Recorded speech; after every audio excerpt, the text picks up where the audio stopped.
So I argue with Christians a lot online, okay? And when we get into talking about evidence for Christianity, the topic of the resurrection comes up. Right. And if I'm being completely honest, I don't know what the argument is. I mean, I know bits and pieces of it, but I know I'd probably strawman it if I tried to explain it now. Right, so you'd like me to break it down for you. Yeah, I've always been curious on this argument. Sure. Well, let's start with the claims that Jesus was making. He believed he was the Messiah, having the authority and power of God, and also that he was the Son of God. Okay? And this was blasphemy to the highest degree. When he was brought before the Sanhedrin and they asked him who he was, he replied by saying, "I am," which was all they needed to hear. The priest tears his clothes and they hand him over to Pilate, painting him as this rebellious political leader who was trying to become king.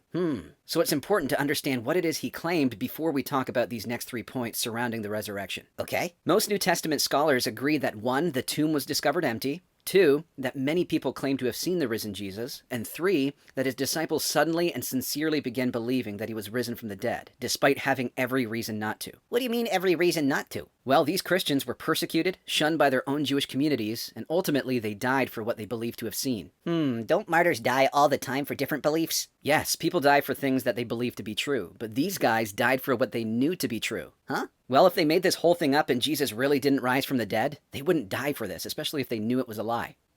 So again, most New Testament scholars agree with these 3 points, and I believe all attempts to explain them away have failed. So you believe Jesus actually rose from the dead? That's where the evidence points. But this is a big leap. We're going from empirical evidence and jumping to basically belief in Narnia or Oz. We don't have empirical evidence of this. But wait a minute, what about near-death experiences? Huh? There have been many academic studies done on near-death experiences. You can look this up. Millions of people around the world, different cultures, different languages, all having out-of-body experiences with consistent and similar details. Okay, I'll have to look into that. So if we want empirical evidence of supernatural occurrences, we have those. Again, there's some really good academic research done on this stuff. It's very fascinating.